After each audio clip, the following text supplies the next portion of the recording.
Final Fantasy is a unique series in the sense that difficulty is usually more of a secondary concern. In fact, it's one of my major gripes. I'm a real gamer, a loser. I want my games to break my balls. I want it to be incredibly thought-provoking and thought-requiring to succeed. And to that end, the NES trilogy of games have a lot of unbalanced sections, strange restrictions, difficulty with things like aiming attacks, actually affording stuff, saving in the middle of long dungeons. You get the idea. And that's the problem. Final Fantasy VI is not hard. It's harder to afford the game on eBay. No, honestly, I love this one. It's not Final Fantasy VIII, it's one of the greatest ones in the series. But yeah, for a game with so many amazing qualities, it's far too easy. You have all these abilities, all these weapons and armor, and then you just blow the game's back out with minor thought. If you're new here, enjoy the colorful vocabulary and word choice. I am not holding my punches, I'm not holding my dick. 6 is truly not the most moiling experience. It's actually far too non-moiling. What does make it moil more is less of the stuff that makes you mighty, and I'm not messing around. I'm not fucking butt on this one. I'm deleting everything. And yeah, just to be clear, just to clarify, what this series is me deciding to be the biggest ball man in the universe and do the hardest challenges ever conceived for Final Fantasies 1 through, yeah. So here's our rule set for today. No money is standard. We're not buying anything ever. No ins, no item store, nothing. With the exception of story-related blockades. If 3/10 through the game, some diphead wants some dip for his chip and you've got to give him the goods and he says, by God, you've got to give me great grub for me to get the fuck out of the way. In that specific instance, we can spend money. But that's not going to be enough. We're deleting the usage of all weapons. I want these people to be punching Kefka's balls. And in fact, there's no armor either. Get my butt cheeks out in the open, ready for enemies' easy access. And I've decided, you know what? I don't want anything on my body. I'm deleting the relics menu. I don't want the help. And you know what? Fuck Magicite 2, actually. I don't want stat growth. I want to be as terrible as the day I was born. And you know, combat with characters that have no equipment at all, no defense, no offense, without enhanced strength in any shape or form, they're real bold. No bitches allowed. I cannot flee from any fight. You know what else? Magic is for people with big brains, and we have big brawn. We're not casting any single spell this playthrough that costs MP. And finally, I'm not going to allow grinding to solve every problem. We're going to have predefined caps on the levels we're allowed to have. That's right, I'm throttling the experience. I don't know about you, but I enjoy experiencing throttle in my pants. Anyway, Final Fantasy VI, with all that gone, and might as well call the game, Why Would I Do This to Myself? And there's actually another thing. I'm getting rid of a lot of the abilities because I think they're in kind of gray area, so let's get technical, and it helps by looking at the characters and how they work, because all we have left is abilities, and I'm pruning the edges of what's allowed. Terra has inherent magic growth, making her one of the 2 characters to gain magic without Magicites. Obviously, these spells are banned. Her ability of Morph is allowed, as it doesn't cost MP and doesn't really do much for me in this playthrough at all, other than make her punch a bit harder. Locke. I'm gonna get this out of the way. You're gonna see Locky the entire game. I'll change the name so you don't loathe my pronunciation now, but honestly, fuck you. The war between what is obviously his name and what my childhood says is no contest. My childhood wins.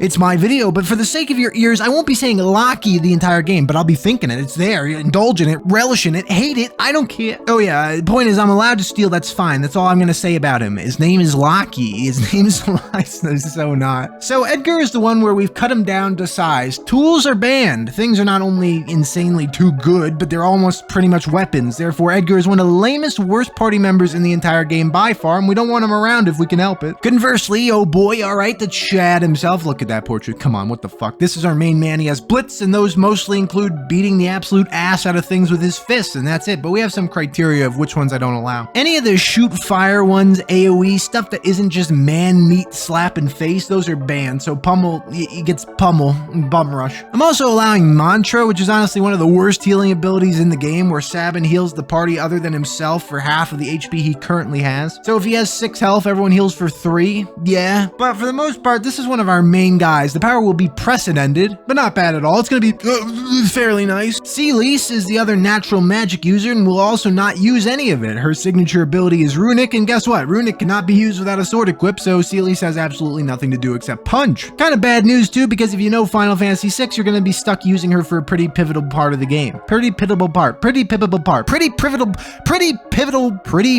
part. Pretty pivotal part. Pretty pivotal part. Not like it really matters. Runic is kind of a trash ability anyway that negates magic, but I don't know the rules on it. It might be the best thing ever devised, but I'm not sure there's a single person who's ever come to bat for it when discussing this game. Setzer is our boy. He's one of the few characters with something to do, and it's called Slot. A slot machine comes down from the heavens, the degenerate asshole tugs the machine, and out comes a result. There's there's actually not that many good results, and if you fail, you get a pitiful crap heal for the entire party, and bad news, that's kind of one of the best healing options I'll have in this run. Some of the effects seem vaguely magical, but they're not really when we get down to it. I mean, one's him just bombing things, plus it's pretty unpredictable because I ban the idea of bullshitting the slots with pausing or whatever. That's what speedrunners do. I'm a real gambler. Cyan has sword tech. He cannot use a sword. He's another pant log.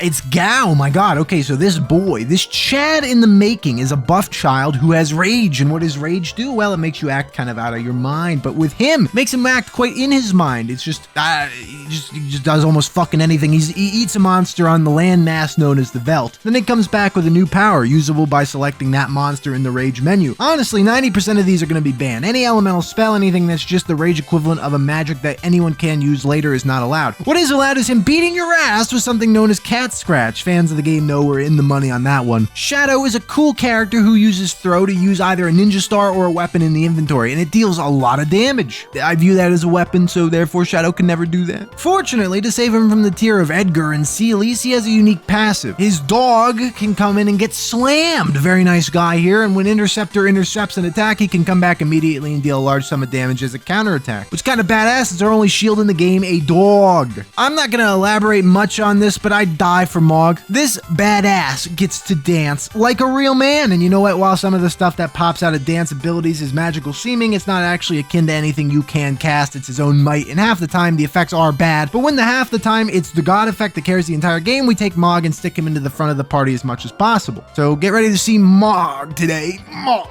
Strago is an old man and has lore, which is just blue magic, and as that has magic in the title, I'm not allowing it at all. So yeah, Edgar, you've got a friend. Realm is a little girl, but unlike the grown men, she actually has an ability that is allowed. Sadly, this is in many instances terrible and can kill the game quite literally. It just corrupts everything, forcing me to reset or actually lose the entire save file. Okay, great, cool. Also, when it works as it should, it's pretty underwhelming, doing some kind of effect based on what enemy you use it on. I don't know the sketch result of everything in the game. I'm sure some would be banned under my rules, but for her, I'm just gonna not care. I'm allowing it all. This is the second best character, and that's unfortunate because you get him so late, it's almost not worth discussing. Go-Go can equip every ability in the game, so you can have this guy have Blitz, Rage, Slot, Morph, Steel, Dance, Sword Tech, can't use swords, won't use that one. Yeah, this guy's an all-rounder, a real powerhouse, a guy who I really, really like, but he pales in comparison to, yeah, here we go. Let me just say, I hate tier lists, I hate people who downplay this, I hate Final Fantasy II fucking haters. Massive manly ape. He's bigger, he's stronger, he's faster too. This is the first member of the fuck you crew. Umaru cannot be controlled. He can't be equipped. He can't have anything at all. Usually people say that's a bad thing, but that means he's designed to scale. He is designed to slam. He's only found near the end of the game. Thank God for the enemies. They have a chance. Since he's that deep, we are not certain we'll meet him, but if we do,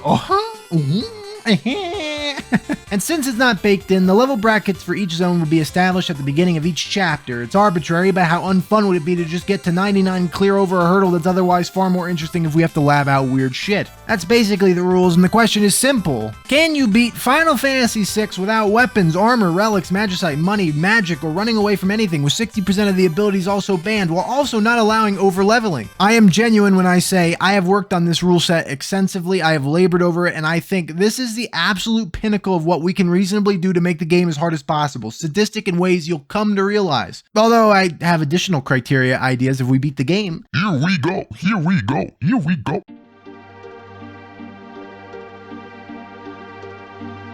The funny thing with this challenge that is completely distinct from all the other Final Fantasy ones we have completed is the fact that this game should theoretically only get harder because our impairments mean less early on in the game. By the end, they figured you'd equip a fucking sword. I mean, don't get me wrong, it is also a complete pain early on as we don't have a lot of excess health to play around with, which means encounters are just massive proportional drains. Plus, we are unbelievably weak. I have no weapon and I must punch. And that's how the journey of Terra begins, as after she is freed from her mind control crown, don't ask, it never comes up again, it's only used on her, she is facing a town of disgruntled Nartians of the town of Narshi. Yeah, get the comments out, it's pronounced Rydia, get over it. We open up the mines that are left to fend for ourselves for the first time in the game. Also, just for the record, I skipped the tutorial section with Biggs and Wedge and the mechs and all that because, you know, you don't have a normal attack, so you just kind of have to use the abilities. And while you could farm here to make everything way easier, I decide that's kind of cheating and don't do it. Now, let's take a moment and discuss something. We are going to be absolute garbage for the entire playthrough, mainly because we have to adhere to Final Fantasy VI's is great and involves a leveling system. There's a lot of stats to think about in this entry, and that's good, you know, gives us more to talk about and develop. Things like strength, which increases your damage with physical hits, so that's amazingly good, and agility, which increases the speed of the ATB gauge in combat. Again, invaluable. Defense, magic defense, evasion, all this stuff, super good. You know what? Fuck it, don't talk about it. Leveling up does not increase any statistic without the use of Magicite, so don't even entertain it. There is nothing great about leveling, except of course, it does give health, and fortunately is involved with the damage dealt in combat calculation, but yeah, I mean, it's not going to be crazy by any extent. Unarmed, you deal pitiful base damage, so if the formula is like damage times level or something, if it's not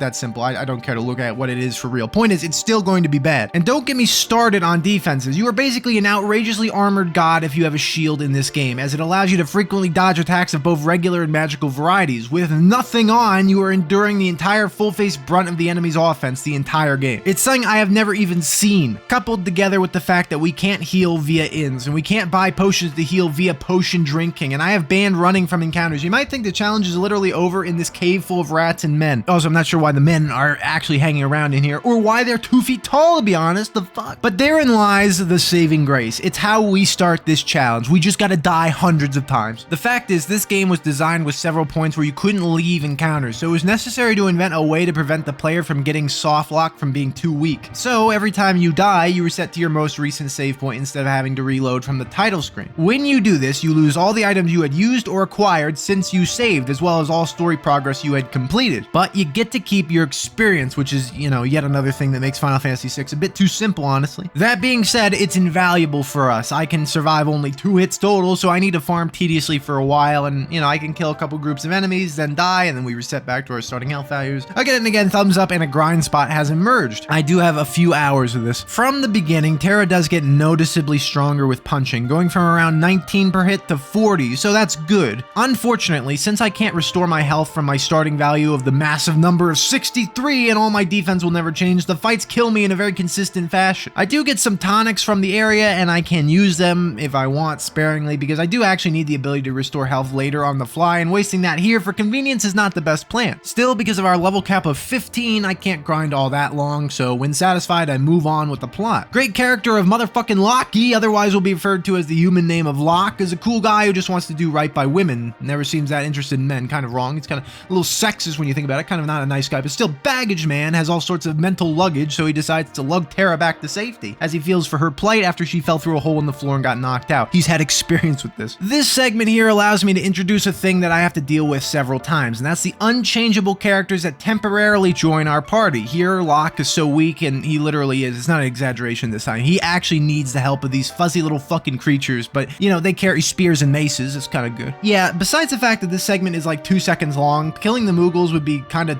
difficult and tedious, as you have to do this section with some speed because the soldiers are trying to reach Terra, and if they do, the game ends. So I just unequip Locke and move into the boss, and because of the Moogles, he dies almost immediately as the jump squad of cute animals beat him to death. After this point, we have our first real party with 2 people who have never met, don't know each other, and have no real purpose, but that's exciting. The world is our oyster. I would usually say that, but it's time to drink water from a bucket that heals us a few hundred times and punch rabbits to death. Heroes of the land. Yeah, now with access to total farm potential between the bucket and the enemies right outside, we can get to work getting some more experience, because coming up is the first real boss, and it's a doozy when you have no equipment, no defense, and prohibit magic. We run down to the castle of Figaro, and this guy comes out, Edgar. Now, I love Edgar, but today he's our shit heap. He has nothing to offer ever, as we've banned his tools. Now the only tool is the one in his pants, and literally no one wants it. Yeah, you know, feel bad for Edgar, but I'm eager to stop using him, to be honest. We now have access to a free healing bed, so the bucket of healing water is no longer needed for the moment, which is good because they're running out of it. We've ruined their tutorial area with our defilement of the bucket. The boss fight against the Magitech armor isn't that hard on account of having gained 10 levels before this point, but I was loosely starting this run a few months ago, and this fight atom bombed me, so I knew I had to get a bit beefier before I got here. Still, with 300 health on all my characters, we can punch decidedly hard enough to win the fight, and it's onwards and upwards towards things with more HP, you know, like 65,000, so sure.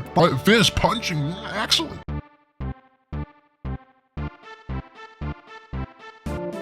From here, you're given a chocobo. The one time in the game I'll ever ride one is it costs money ordinarily, and I can't abide by paying that. Not sure if it always costs money. I stopped checking later on. I didn't need the bird. Give the bird to that fucking overgrown bird. Don't worry though, I love the chocobos. I'm a Final Fantasy fan. I love Moogles. I love Zell. I'm not a big Van fan, not the biggest Final fan of his, but yeah, point is I'd never badmouthed the Chocobo. In several instances later, it's nice to use these birds as the encounter rate in the North American release of Final Fantasy VI is actually noticeably higher than the Japanese counterpart apparently, and some walks are going to suck a specific part of the body.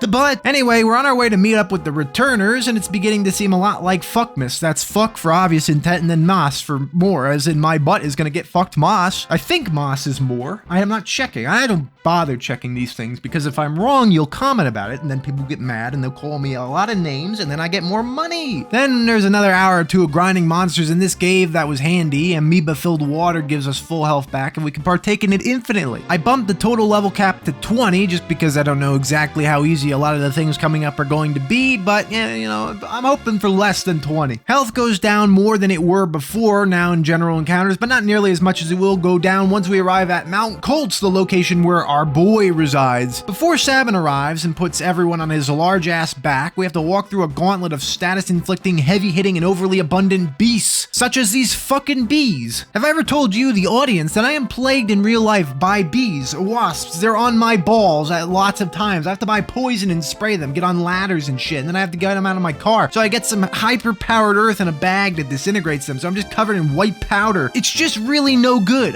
That's the story. Besides my real-life bee problems, the big problem in the game is that it makes us die many more times going up the mountain, and then we bump into this large, super muscular Chad guy with blue hair and blue pants named Vargas, and he has 2 Winnie the Pooh bears with him, which is strange. Why does he have them? Why do they follow him in his quest and not just eat him when they're hungry? Fortunately, Vargas cannot beat 3 people punching him in the face by also only punching, and the fight is an easy numbers race, even with the 2 additional enemies. Then Sabin appears and goes into the straight-up head-to-head 1v1 big dick contest, and to win the fight, you have to use his super move. He has to punch him 7 times really fast. Vargas dies and is never mentioned again. From this point forward, I've begun recognizing that I need more supplies, because it's imperative I start fights more healthy, as opposed to just kind of winging it and hoping for the best. So as I get to the returners base, I am offered a chance to move on to the next part of the game towards the 3 distinct scenarios. I know that I'll be short on usable potions and tonics and such until I get locked back in the party, so I gotta get stuff now. Fortunately, the rats and mans around here carry useful items, and I can stock up for a few hours. It's really fun. I love stealing. I love playing games.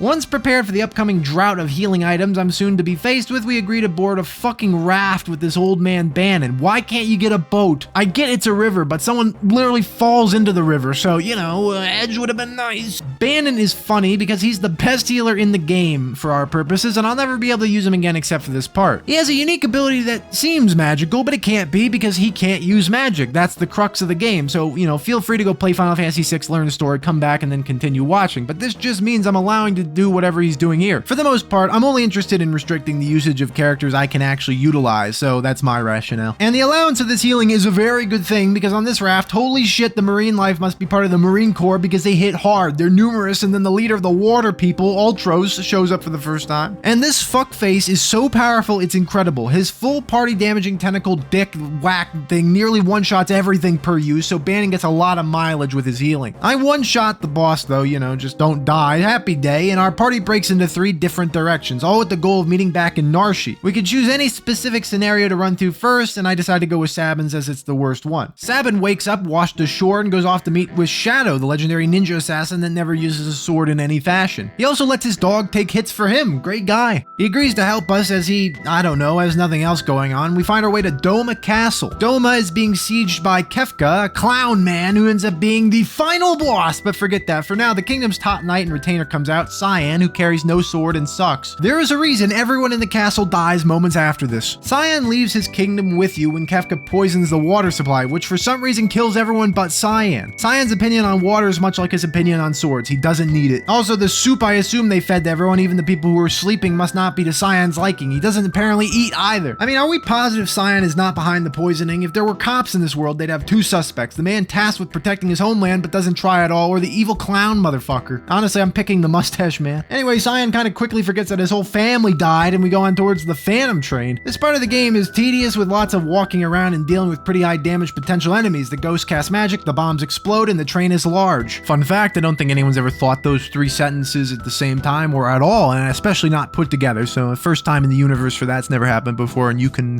bow down and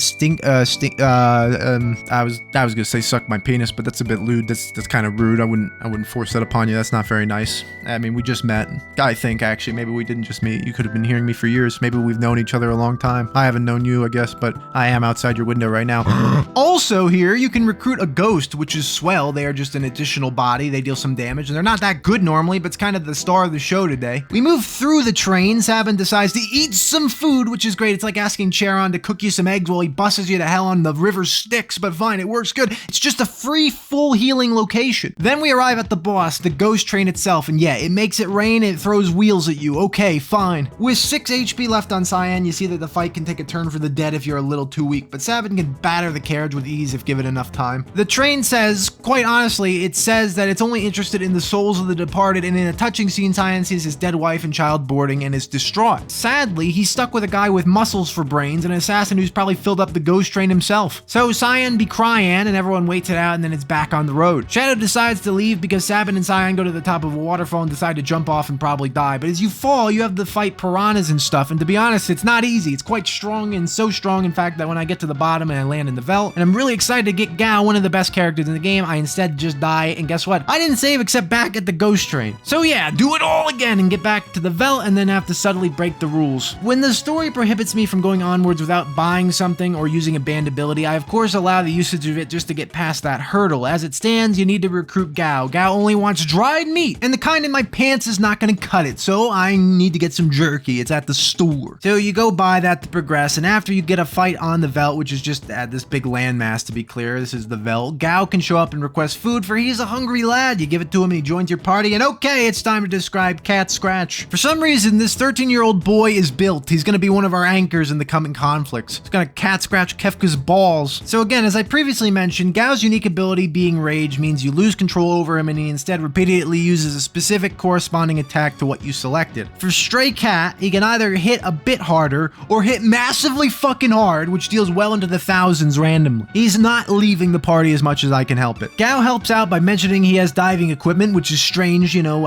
fine, good, I don't know, whatever, and the gang goes and decides to jump off another cliff. What's funny is the game has another jumping off cliff scene later, actually. The fuck is going on? Now, underwater, you kind of don't care where you go because it'll put you near an exit regardless. There's some bonus chests to collect. I don't mind to look up a map for how to get them. I'm a real gamer. Also, I don't need items 90% of the time. Ride the currents down. Punch things desperately because everyone is around 200 health at most, and eventually you get to this ferry that'll lead to Figaro Castle. The three boys, the lads, they hope all is going well with the others, and that ends Sabin's scenario. We can now go on to Terra's, and it's going to be over before we can blink. This shit is not gameplay. You are back on the raft, just minus the good character, but Bannon is still here, throwing dust on you, so it's all good. You get through a few more fights, you land, and it's back to little rabbit enemies, and you kill them remorselessly, and then you go into the town of Narshi, and yeah, good scenario. I get lost more finding the door I'm supposed to find than anything else, because you have to navigate through the caves to get to the back door entrance of the hideout, but the enemies around here are the same ones from earlier, and by earlier, I mean when we started the game. And yeah, that's the scenario. Thanks for coming. Hardest Final Fantasy of all time. We're left with the final one, and Lox is annoying, but it's really short as well, and to be honest, I'm not going to describe his section for the most part. It's a lot of puzzles. You walk around. You just go around and steal people's clothes right off their body, expose their penis to the land, and you're not arrested for that. You eventually loop around and get to go underground. This is a master thief, this man. Down in this hallway, you meet good old Celis, another name, another one someone is going to bitch about, but yeah, we meet her as she's just getting punched in the face with running haymakers. Like, damn, guys, that's probably fucking breaking your own hand. We free her and learn that she's a general, or was, until her conscience about poisoning children kicked in full force. Locke says, fuck it, we ball, and we take her along, and there's more plot to it than that, but hey, you're here for the fights, just those hard section, like these dogs. They hurt bad. The supplies are getting low, and we don't dish it out. We get served, though, and I have to run up and around these halls a lot more until I get a little luckier and don't die. By the time we get outside, we are trash, so I pop a few sleeping bag items, which are precious. They fully fully restore one character's health to 100%, but they're not as good as 10, so I don't spare the expense. Then upcoming is the Tunnel Armor. This boss is a giant metal motorcycle, and you're intended to use Seely's special technique of Runic to suffer no damage here, lest you take a lot more damage. Without using Runic, oh boy, I mean, the footage speaks for itself. We are bound to have to try this again, and okay, sure, that's a win. That's a win in my book. That's the scenarios. Now it's time for a clown to go to town on my gang, mainly a huge muscle man and a slightly smaller muscle boy.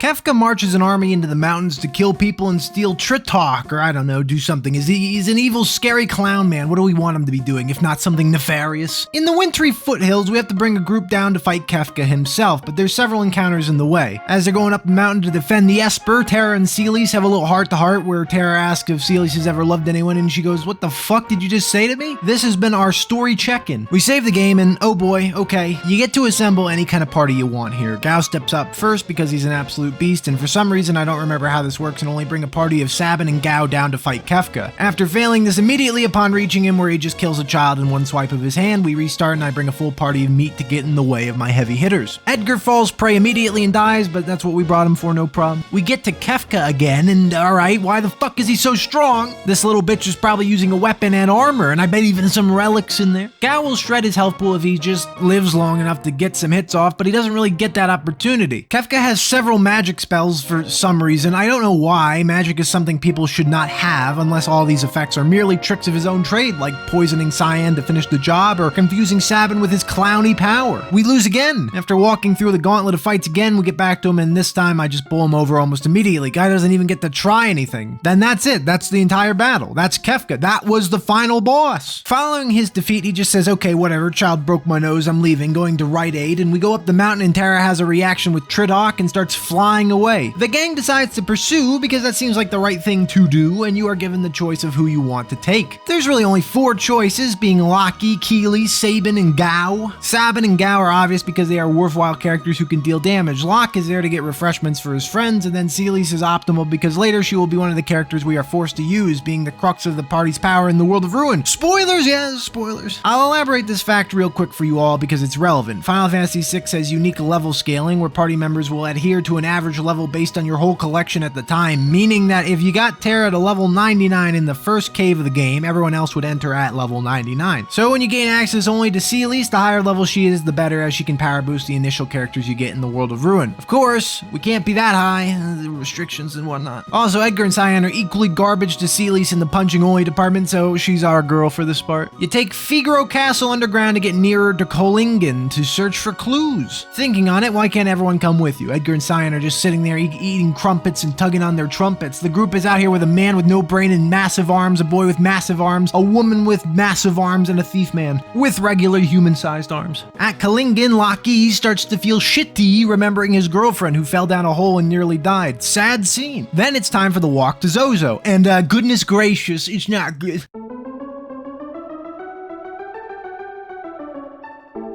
The walk to Zozo marks one of the first actually unfair portions of the game because it's incredibly long, and between regular hits and birds shim-shamming me, it's a real sham, real scam shit. I try like genuinely 50 times to just get to Zozo with minimal deaths and it's not happening. I can, of course, use healing items, but the supply is fairly low right now, and I haven't found any ready sources of stealing tents yet. If there has been, I assure you, I only missed them because I'm a real Nasser Gabelli. I'm not quite sure what I'm doing. That was a low shot, I just missed Nasser. He was a great guy, I love that guy. Okay, so the walk to Zozo is challenging. That's fine. What isn't fine is that Zozo proper is awful. This town, a place of lawlessness and chainsaws, is full of spellcasters who can just hit everyone for hundreds. Gabbledy-gacks are here and they throw wrenches, which is stunningly painful. Between the buff fighter men, the giants, and the spellcasters, I have dozens of failures getting through town. That's all before Big Daddy Deluma as well. Dude's a chat, he doesn't even care, he doesn't exist in the lore. He's just, look at him, fuck yeah. And yeah, he's hard enough to warrant a game over the first time I get to him. Deluma comes after the entire arduous walk across town, and once here he just hits, so back we go to try our luck again and hopefully get here with some more durability. The walk to Zozo is so bad, by the way, that 90% of the time I'd walk about 5 steps and then have to go right back to Figaro Castle and sleep in bed. I was sleeping like 10 times before I even made it halfway to Zozo. Then in Zozo, you have to go up about 1 billion staircases to get to Deluma, so it's just the longest gauntlet we've had by far. Eventually, we do get to him with enough health, and the fight goes far better when Gao is given enough time to beat him into small cubes, and then we go inside to find Terra chilling in bed. dead. She's still purple, but you know, she's alive, that's fine. Several espers appear and give us their strength, heralding the beginning of yet another system I'll be ignoring. Now we're going to go fight the Empire directly, but in order to do that, we need to go find an airship. I don't actually know why a boat wouldn't work, but maybe it's mentioned. I'm holding A through a lot of the cutscenes this playthrough. Alright, it's Setzer time. New best friend.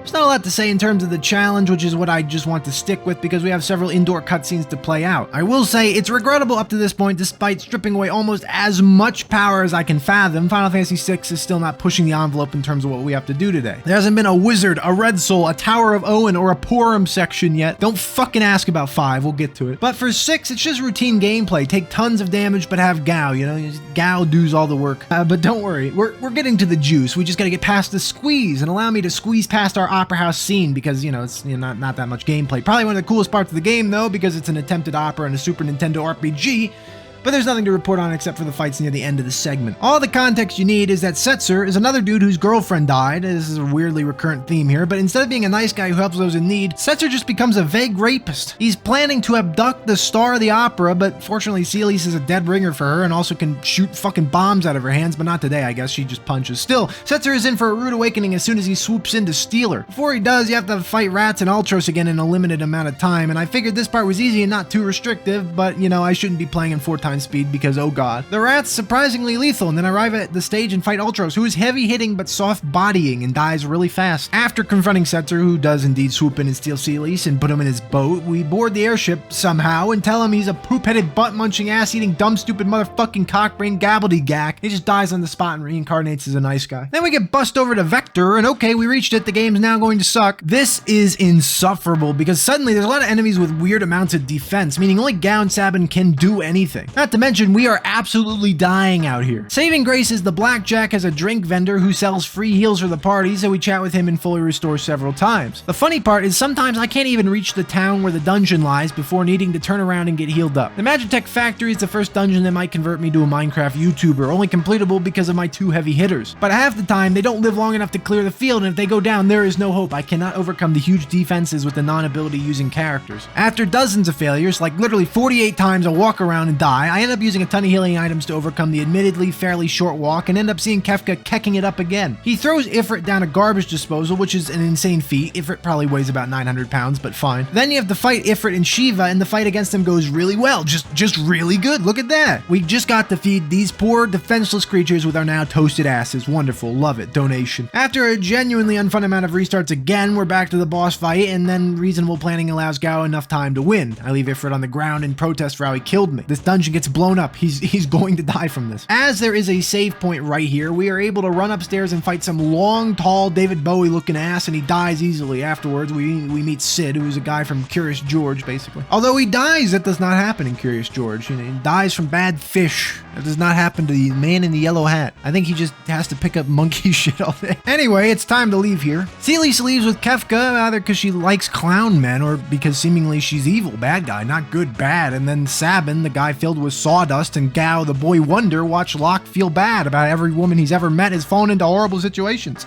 Like holes. Still, it's time to ride the tram! Oh, the tram ride! This section sees a bunch of fights in a row, and fortunately, Gao and Sabin can handle it up until the boss, who is this big purple monster, and he purple monsters all over our faces, leaving the team at a collective less than 100 HP. It's fine though, we won, squeak on by, and a random encounter and dead. Alright, sure, it's chill, I don't mind redoing it. Back at the gauntlet, the boss still almost wins but doesn't, and then we get to save in the save point, and I can tent in order to walk off the screen. I tried several times to walk off the screen without tenting, and I could never make it. I died and needed the help. Okay. After having gone off the screen, you get back into the airboat, and there's a claw arm boss fight, and it's fortunate you're given a freebie heal because otherwise this would have necessitated some elixir usage. That's right, I never did mention, but it's going to be a long time before I can willingly farm elixirs, which are full health restoring items for any non-inclined people, meaning the finite number of them across the game is all you get. Obviously, the earlier I use them, the worse, because I need their incredible healing potential when things are doing thousands of damage every attack. As for the claw arms, they aren't very durable and we can just trash them. They do hit the party, you know, somewhat enjoy the look of that, damn. Otherwise, it's been like 4 hours of me running through the Magitech factory and I'm ready for new horizons.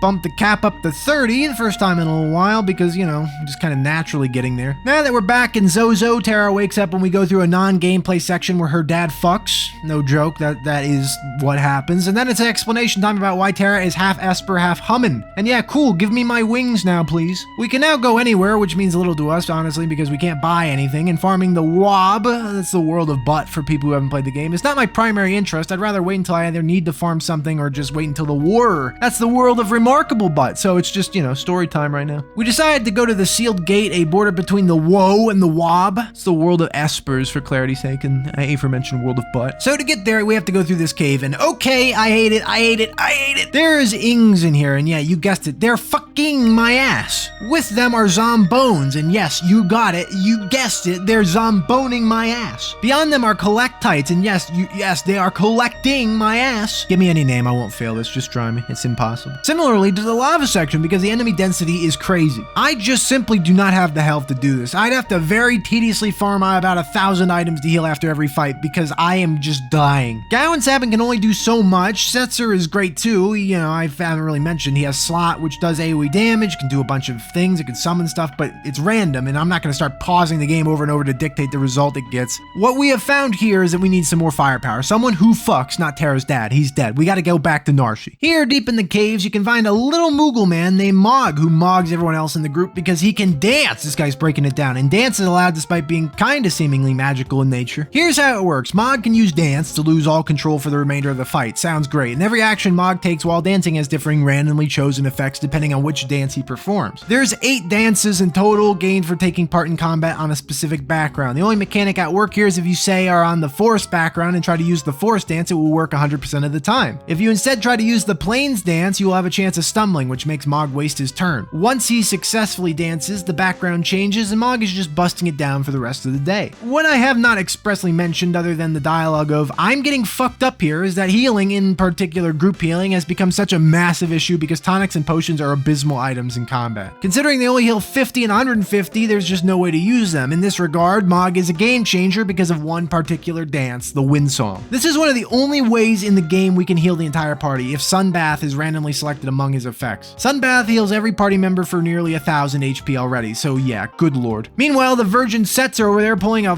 Lagomorph out of his ass to heal 50 to everyone. Thanks for nothing, Shitzer. I'm just kidding, I love the guy. He has really good AoE damage. He's also kind of a predator. With Mog in tow, we can head back to the caves and try our hand at surviving all the way to the bottom. And you can see from the footage presented here that while he's definitely carrying the team, the RNG nature of getting dance to work every time and then specifically getting Sunbath to come out is unreliable. You might wonder about the other effects of the wind song, and they're not that bad honestly, but they don't really help. Wind Slash is the most common effect and it's good. It deals very nice AoE damage to the entire enemy group. Sunbath is the next most common, which is helpful, followed by Plasma, which is kind of an underwhelming effect where it deals pretty good damage to only one random target, and then finally at the rarest chance the summon magic of Cockatrice, which while in its name, this thing doesn't really give things the rice, it doesn't feast, it's pretty cock, it's in the name. Cockatrice does good damage to one thing and can instant kill a target, but if it can't instant kill the target due to a flag of, you know, being a boss or whatever, the damage misses. The thing it petrifies, so it does work on some bosses, surprisingly. Still, 90% of the time it's something that happens on every boss and wastes Mog's turn. The other 6 dances available right now, which I did go collect, but their effects pale horrendously to Wind Song in a general sense. First, I need a healing option so that instantly strikes every single other dance from the list except for Snowman Jazz. Thing is, you can only get that dance in the world of Ruined Butthole, so that's out for now anyway. Plus, the chance for the Snowman Rondo to heal is the rarest option from that particular selection. I thought there'd be some deliberation to the selections I could make, but unfortunately a lot of the dances have bad choices. Things that don't work on bosses or inflict a lot of ailments, deal half HP, you know, and then a lot of mediocre damage dealing stuff. The best other selection out of all of them would be the Desert Lullaby, which at its rarest selection casts haste on all allies, which is genuinely incredible, but the other choices are pretty terrible, and again, healing, need it, we'll die without it. So in the cave properly, we can scoot on by, die several times because Mog can't be bothered to help the team, and yeah, it's still bad. I give it more hours of my life, frustratingly, and we do, very barely, squeeze on by to the end of the dungeon. I mean, look at the tally go up, my god. Fortuitously, there's no boss here, just Kefka who we have to hold off. Mog dances and drops boulders on his head, and he gives up immediately. A bunch of espers shoot out, and we decide we've done enough damage and start leaving. I am pretty tapped out and really don't want to walk back through the entire dungeon, and guess what? Good guy, nice guy, too easy Final Fantasy VI decided to make life easier, and it just truncates the dungeon so you can go off this screen and appear at the start.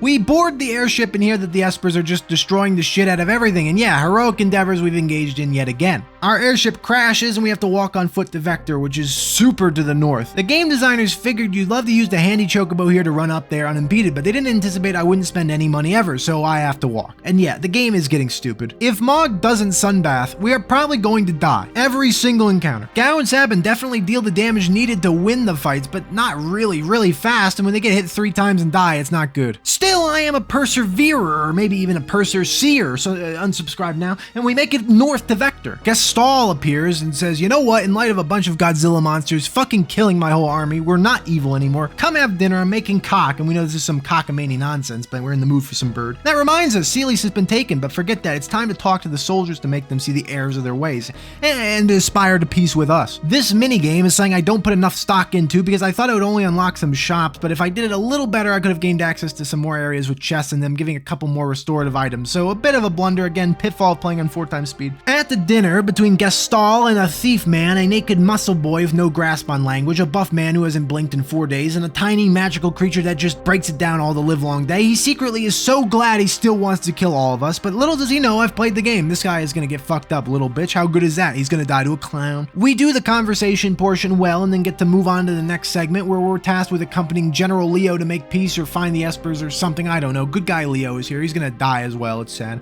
Guess who he dies to? It's the clown man again. But welcome to the next chapter, the first part of the game that really puts us to the test for 3 good reasons. No Sabin, no Gao, no Mog. It's fucking terrible.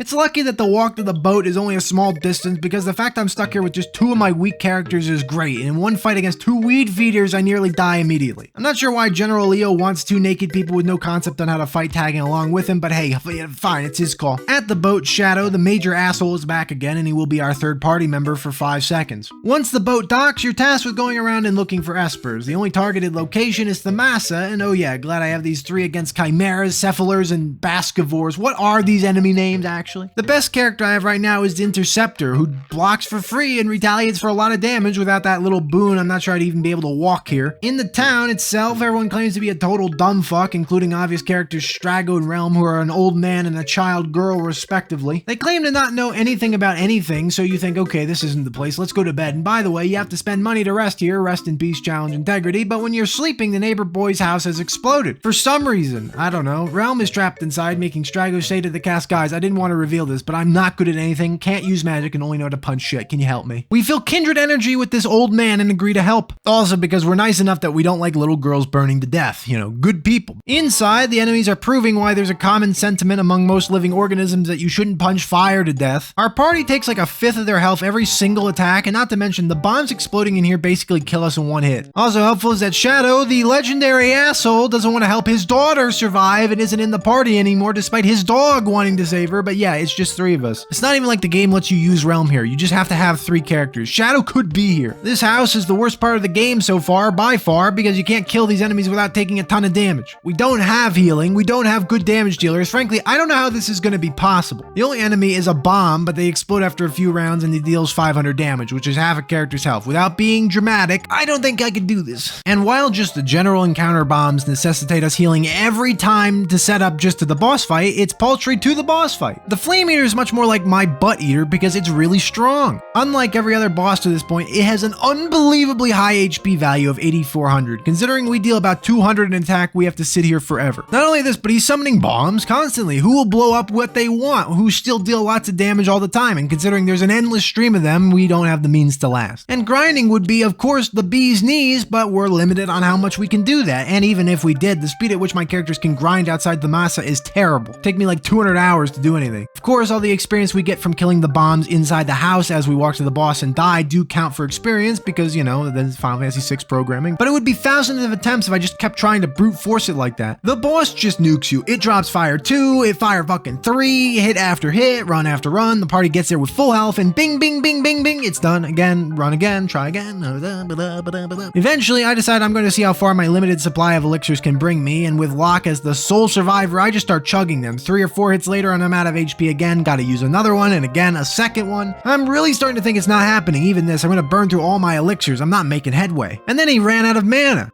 Alright, okay, a new strat just dropped. Now that he's out of mana, he's out of shit to do, which means I could just punch the fire with my bare hands for about 15 rounds in a row, and finally, that's the boss fight. It is genuinely so lucky he runs out of MP. Not many other enemies are going to share that weakness. Shadow decides he wants to be useless and leaves completely, now dropping all pretense of helping the party in any way. In fact, he never even did the job he was paid to do, which was to help find the Espers, but okay, yeah, see you later, Shadow. Just traded down for this old man. Old man decides little girl shouldn't come along, despite the fact that she'd be the only person with an ability that's good and I would need as much strength as I can get, but you know, whatever, fine, being a good grandpa, and the three of us head off to the cave near Thamasa. This dungeon is a doozy. Pet term for one of the worst things ever. First, everything in here seems to cause some kind of status effect. For some, the most notable status inflicted is death, but there's poison, rage, ejection, which is just where this guy sneezes us out of combat, which is actually genuinely great. It's like running for free. But the real kicker is our boss fight against Ultros again. He shows up when we're making headway through the cave, and okay, check the bro's order history, check his gym membership. There's no way this is natural growth. Dude is 10 times stronger now. It's been like a day. Seemingly every round he just tentacles the whole party, dealing all out of all. So,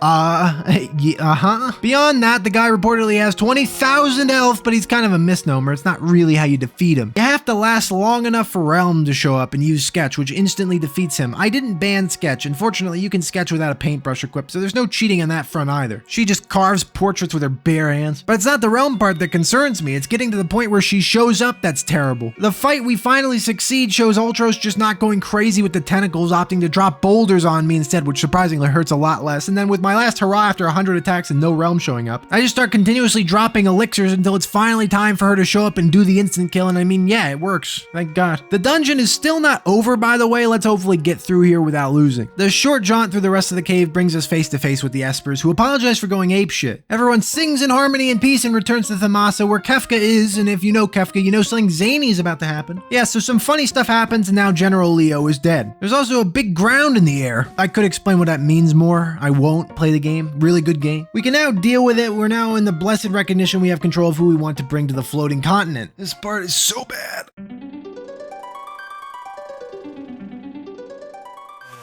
Okay, so now we have access to the world at large again, but there's really nothing we are terribly interested in doing. At this point, we have to go fly up to the floating island in the sky and kill Kefka. I'm sure it'll work. Unfortunately, this is completely the hardest thing in the game to this point. We aren't even afforded our total strength. While yes, we can bring Sab and Gao and Mog up there, it'd be nice to include Setzer with his actually good ability, but instead you have to take Shadow, which is absurd. And I'm not sure why, but I don't think Interceptor works on the floating continent. It just never retaliates, so there's no passive benefit to the character anymore. Before the floating continent itself, you have to go through a few random fights and a boss. The several waves of flying mechs are fairly strong, but Sunbath RNG is overpowered and gives me incredible survival relative to without it. Of course though, RNG, so it's not reliable. Then after this gauntlet, it's Ultros time again, except now he has Chupon, who is like a gimmick to throw all of us off the airship after dealing enough damage. You can see that this party is awesome. Everyone can consistently put over 1,000 damage into everything. Fucking people dislike Gao, and yet look at him now, top tier. We succeed quite easily here on our first try, just to be put into another boss fight against Air Force. It's a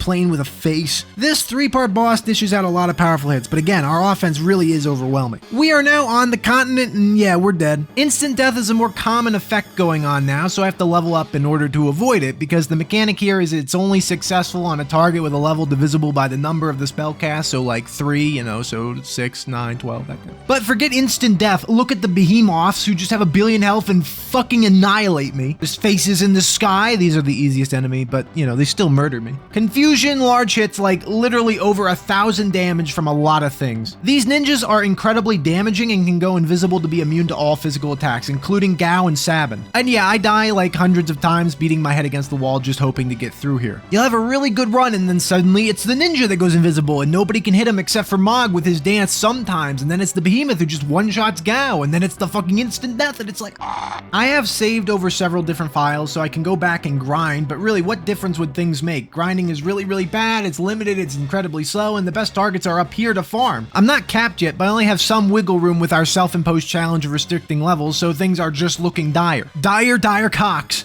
TikTok cock. I don't know what I'm talking about anymore, just thinking about games that would be more fun. So yeah, Gigantos punching my asshole doesn't make me happy. It makes me mad that I love doing these stupid challenge runs where I can't equip armor. No joke, I have not shown you any footage of getting off the immediate screen, let alone getting through the entire huge ass dungeon. I cannot beat these enemies. The fact that as a requirement to survive any 2 encounters in a row, I need Sunbath basically means that this game is going to be a miserable RNG slop from now on. So yeah, that's what it is. Count up those failures. Eventually, I do hobble my way all across the land to reach the save point. You know, it only took me like 65 days, which allowed me a consistent restart point to actually leave the floating continent, as you can jump off near the end to go back to the airship. But I have to tell you guys this, and it pains me, but the footage of this happening actually corrupted apparently. An entire session gone. I don't remember this happening when I was recording, but now I can't access it. I can only show you the next session, which is why I had to elaborate why I was suddenly on the ground level with different characters. Fun fact, the resets should be correct because I do that manually with a calculator and then write down the results. So, you know, that's accurate. Overall, forgive me, it's a sad thing, but trust me, I didn't cheat you. I don't know how, because I guess I could equip armor, but I didn't do that. I did not cheat you. But the thing that sucks is after you jump off, I figured you could return straight to the airship point and then, you know, finish the floating continent, but no, you can't do that. Again, I could have known that by being better at the game, but we're here now and, you know, it sucks, that's all. What I wanted to do was power grind Seelys as much as I'm allowed because she will be the template character for the World of Ruin and I have barely used her. Getting her to the mid-30s was the plan, but like I said before, farming experience beyond the fact that I'm capping how much I can do is also tremendously inefficient. But there's also another incredibly necessary reason to land and start flying around and fighting random enemies, and it's that I need to steal so much stuff before I can go to the World of Ruin. Locke is probably the hardest and last character to unlock once we're back and re-recruiting people, and that means Steel's going to be a lot harder to come by, with an exception, but that doesn't matter. If you know, you know. And since he's not going to be around, I'm going to constantly be using up all I have, so I'm going to need a crazy amount of stuff in order to play the game at all. Potions, I don't see why we don't max them out if we can. Tents are so invaluable, you know, more the merrier. Funny thing though, we missed our current one opportunity for tent farming as the enemy who we could reliably find and steal them from was in the Magicite factory. That dungeon cannot be returned to, goodbye Ifrit, so the only choice we have is to use the Veld. Two things are ideal about this location for farming. First, you can't gain experience, so we don't have to worry about exceeding our allowed power. Second, every enemy in the game, I think, can spawn here randomly if you've encountered them at least once. Therefore, we can happily find the commando that has the tent on their steel table. Doing this for a few hours nets us an incredibly more healthy supply of 99 potions, 36 tents, a bunch of ailment restorative items, and only 4 elixirs and 3 X potions, which is honestly the most important thing, but fine, we can't farm those, we'll be happy with that. And it should last us more than long enough if we're able to succeed in the World of Ruin to begin with. Now that we're ready, we head back to the floating continent, closing in on our level cap and have to push through to the end.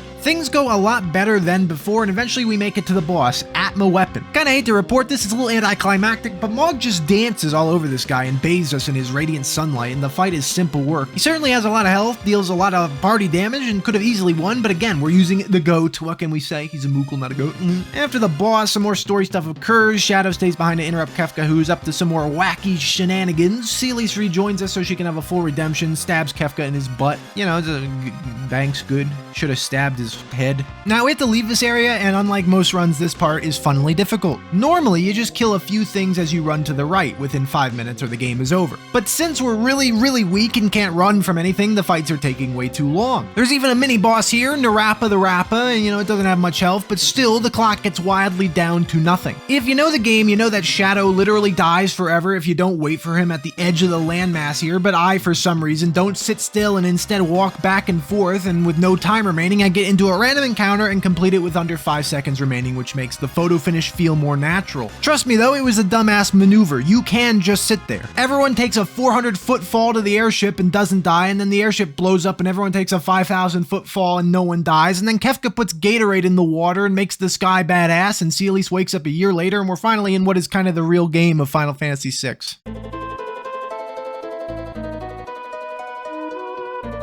Seelys wakes up with Sid on the island, and I'm gonna save time. We have fucked up fights to discuss. You gotta go feed fish to Sid, caught by hand of course. You can keep him alive if you feed him efficiently enough with fast fish only. Playing on 400% speed, he dies like immediately. I'm not doing it right. You're supposed to go faster than that. Seelys, seeing the folly of trying to punch a crazy archmage clown in the face to death, falls into a depression, until she gets a vision of a huge Sasquatch Chad that could punch him to death and has a new lease on life. You take a raft to the mainland, and now that we're only Seelys it's actually abnormally hard to walk where we have to walk. It's a super fun time to just get to the city where Sabin is finding work as a support beam. Sabin is just standing there, says he has about 5 minutes of muscle strength left, and you have to go inside and save the child. Good luck! This is one of the worst sections of the game because you have to rescue a child in the house before a timer expires, or else Sabin's strength gives out and kills not only him, but everyone inside. I'm kind of uncertain what would happen if he let go of the front of the window, but hey, what do I know? Overall, the trouble is Seer's has terrible offense and defenses, and no running means that this literally might be impossible. You don't actually have to do this, but I would like Sabin back. As if the toughness wasn't a problem, the enemies in here also can petrify, which instantly kills us, so that's good. Scorpions, hermit crabs, and PM stalkers litter the environment. Thank God there's no AM stalkers. I'm not at my best in the morning. That's a joke. Takes 9 times to do this. Seer's usually has to hit each enemy multiple times to fell them, but eventually I figure the only way to get through this is to avoid picking up any of the items that are allowed to be picked up here, as I need all the time I can get. So goodbye free things like Magicites and the like. And as I said, the funny thing is Sabin is completely optional. You can leave him here, but the next boss fight is not remotely possible without Blitz. I cannot skip this, and it's fortunate we can complete this part of the game at all. With Sabin in tow, we can happily see the power differential. Take this black dragon enemy. Sabin hits for around 1800. So yeah, if they don't have an ability, the character just sucks. I figure what I'm doing and go and find Terra, who is not recruitable yet, but we progress her section up to the point where butt pounder Fumbaba shows up. I love this guy, he's iconic, look at him, built like a pear. Terra is now an adoptive mother to 50 kids, which is, you know, a big responsibility at 19 years old, but good for her. This results in the fact that her arms are now limp with inactivity and her punches deal no damage. To be fair, are we sure this is her problem? Fumbaba is a 20-meter tall super green demon with horns and huge pecs. We try to fight him and die horribly. That's the moral of the story. We'll be back to this later. The real direction you have to go is towards Edgar, that useless bum-ass guy. He's pretending to not be Edgar, as he can't beat the allegations anymore, but it's just a ruse to get thieves to break into Figaro Castle for him. After you follow him and die more to random encounters, we get to the castle properly, where we die some more and then meet up with Edgar, who reveals it is him and we should fight these tentacles to release his kingdom. This fight really sucks because the tentacles grab and incapacitate random party members as they want, all the while inflicting poison and slow. I have the impression we're going to die, and I toss out one of my very precious elixirs to give Sabin more time to kill everything himself. It affords us the win, and now we have a third party member. From here, the only last defined location to go to before you can go anywhere is Daryl's tomb, which is Setzer's love interest's burial plot, which is massive as shit. What the fuck? It's so big there's a Boeing 747 in here. To get inside, we have to go and recruit Setzer, who is a hop, skip, and a jump away, and we pull him back into our wonderful world of getting dicked. We rouse him to our side by saying, hey, listen, don't you want to punch Ronald McDonald in his face? With now a full party of 4 with 2 decent characters, let me tell you, even the walk to the tomb is hard. The good news is they can bury us in this tomb because we're gonna die a lot of times. Almost all the enemies here love to cast Zombify, which basically just kills a target since it removes all your health and it requires you to use a Revivify item, something I don't have an extremely high amount of. And when you use it, you don't get all your health back. Yeah, the tomb is brutal despite being a small dungeon. The way I do this is I'm frequently in and out of the dungeon in order to complete the little puzzles that progress onwards and then heal and save with a tent outside. I don't relish wasting stuff, but this area is wearing on me. But none of this matters in comparison to the boss, the fucker himself, Dullahan.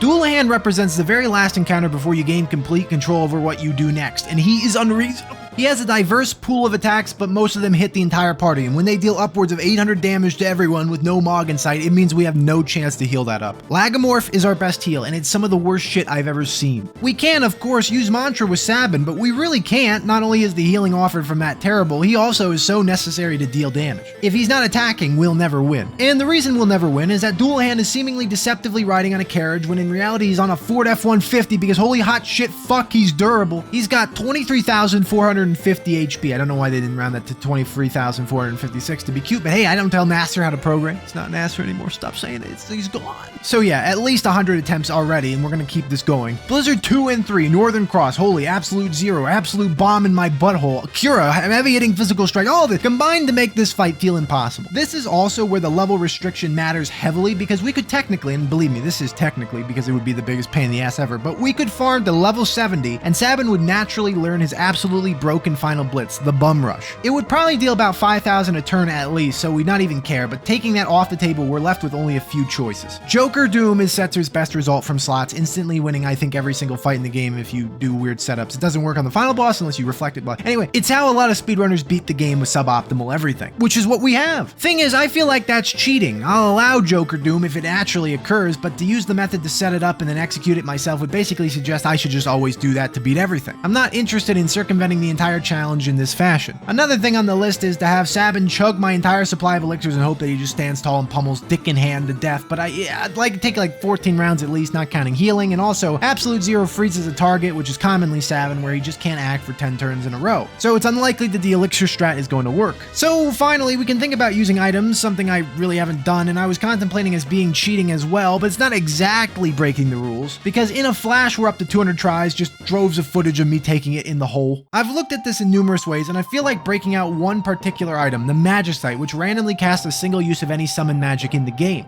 Kinda, it doesn't actually. There's some exceptions, but whatever. I look at it like this. It's basically like breaking a jar full of magic over the enemy's head. We're not casting it. Also, there's a common effect that kills my entire party on use, so it's not that good. 70% of the summons either do a pitiful amount of damage or are based around instantly killing the target. That means only about 1 in 3 uses of the Magicite item will yield either a buff, a big summon damage, or a good heal. Some of these will greatly help towards winning, but even with this advantage being utilized, I don't get much further. I only have like 2 Magicite total, so when they both do nothing, the fight didn't even change. And that's when I realized I could do something kind of funny. At the nearby Coliseum, you can wager items to participate in battles to give you different rare or exclusive items should you win. So wagering a Phoenix down here offers you a chance to win a Magicite, which is insane. Except you have to defeat a Cactuar who will 3-shot any of my party members. And yeah, for all the non-6 fans out there, you have to go into the fight in a 1v1 environment and you don't get to select your moves. It's basically like auto berserk. Of course, they can use abilities at random though, so. And with Cactuar, his evasion is so high that you can't hit him with natural punches. Meaning we have to use Sabin, whose blitzes won't miss because, you know, he's bullshit, but getting him to randomly use pummel or suplex or whatever else is a headache. I do this for a bit until I'm tired of watching Sabin fail, and I go back to Duelahan with 7 Magicite in total. It really wasn't my favorite thing to wait around for. I just hope 7 is enough. The best result I found was getting Zone Seek to come out, as it grants Shell to the whole party, which gives us a lot more healthier magic defense, you know, rather than nothing. With that in place, we have a lot longer to win, but I only get that one once in a while, and it doesn't change the outcome straight away. Usually, I get some kind of garbage that casts ice magic and heals the boss, so it's kind of a meme strategy. Eventually, and I mean after a lot more tries, we get a fight where we get a Shell on the second usage of Magicite, and then we get a regen, which is wild, and then Celeste dies. We don't need her. Forget her. Keep rolling the slot machine, Setzer. Despite getting Chocobo many times, which deals nothing to bosses, thanks Setzer, we pump a lot of damage with minimal time delay, thanks to Sabin, and then get frozen, completely halting my damage per round. Still, Edgar's there, hitting for 200, and Setzer in the background dealing minimal healing and tossing out a couple hits for 1500. We endure all that until Sabin is released, and genuinely, thank God this was such a pain in the ass, he's dead. After that amazing scene transpires, inspires, and takes us out of the mire, and we have the Falcon, the last airship, and our only chance to attack Kefka's tower. We can go there now, but yeah, let's go get Mog back first.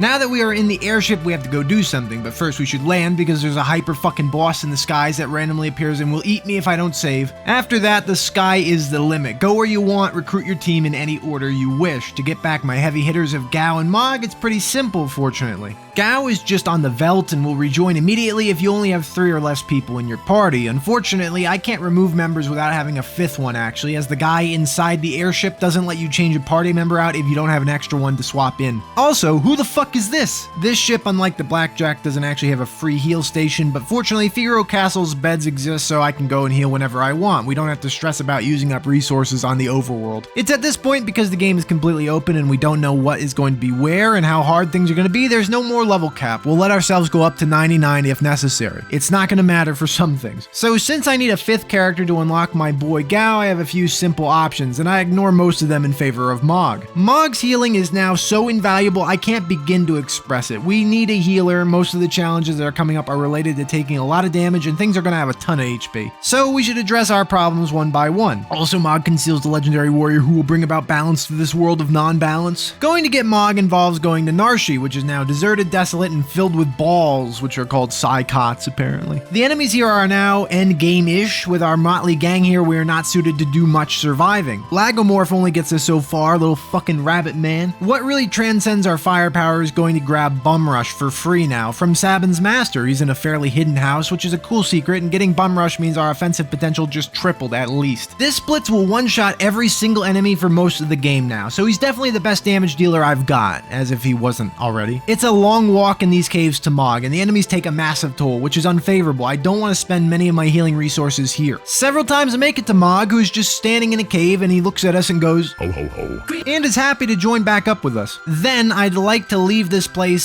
save the game, and get Mog on the team properly, as he just goes directly to the airship unless you only had 3 party members in your group. I do not, I have 4. And yeah, it's a sad fact that a few times I make it right to the exit, about to leave and save, and I die next to the door. I'll spare you the long-winded, annoying details of how this went and just show that eventually we make it all the way through and get to put Mog in the place of Edgar. Having Mog is beautiful. It's like a breath of fresh air, and Sunbath is feeling more blessed than ever. Now that we have 5 members, I can drop somebody and go get Gao, who is literally just standing around and is overjoyed to see us. Me too, buddy. You're my best pal in the world. Except for the other muscle guy. The party is now strong, but something is about to transcend its power. The next objective is to go get Umaru, who resides in this town as well, and requires Mog and the party to recruit, as he's a giant, thoughtless, murderous quatch, and we need a fluffy friend to direct them the right way. Now, embarrassingly, this takes me way too long to figure out, and I wander around doing nothing for a while, forgetting that his cave is directly under Tridoc's Esper, meaning you have to go and win a fight against this monstrous being before getting the more monstrous man mauler. Tritok uses a lot of elemental attacks that deal a lot of damage, and more irritatingly, freeze me. Also, his resistances and defenses are odd, to say the least. Gao with Cat Scratch, classic move, is dealing 14 damage per attack, so I don't understand what is happening. Bum Rush deals nearly 5,000 per use and is our top tier option. Surprisingly, Mog's magical effects deal literally 0, which makes him only useful as long as he heals, which he doesn't do every time, obviously. In fact, if not for Sabin, we'd be given the Trit Cock here, as 80% of the damage we deal is from him. Fortunately, for some reason, Setzer is also really pulling his weight here, even casting the Big Dick Bahamut, and generally just dealing pretty great damage himself. The boss dies. Gao did a combined total of 100 damage, Gao being power crept, it's sad, and where Tridok stood as a whole. Jump down there and you'll be in Umaru's cave, and in order to get him on board, you have to fight him properly. Quick heal with a tent and a save, and we head down. The dungeon, if you can call it that, it's more like a basement, is short and filled with enemies that cast Imp on us. Fixing the status with green cherries is annoying because I only have so many of those, but it's fine, we finally reached the big man himself. Umaru would be harder if he had more health because he's really powerful, able to just power bomb the shit out of anybody at any time. Also, he shoots ice waves from his hands. Gao is back to dealing 2,000 damage a hit, which is great. Sabin is still pumping, Setzer's pulling a rabbit out of his pants, and it's overall a simple endeavor. Then, since Mog is with us, Umaru is endeared to our cause, gears up a massive Chador and flex like, look at that, are you not putting him on your team? And now the game has changed. I considered banning this character because functionally he's almost identical to a regular playthrough, just without the ability to use his 2 specific relics. You can't equip him, you can't de-equip him, give him Magicite, have any control over him in combat. It's just a large ape.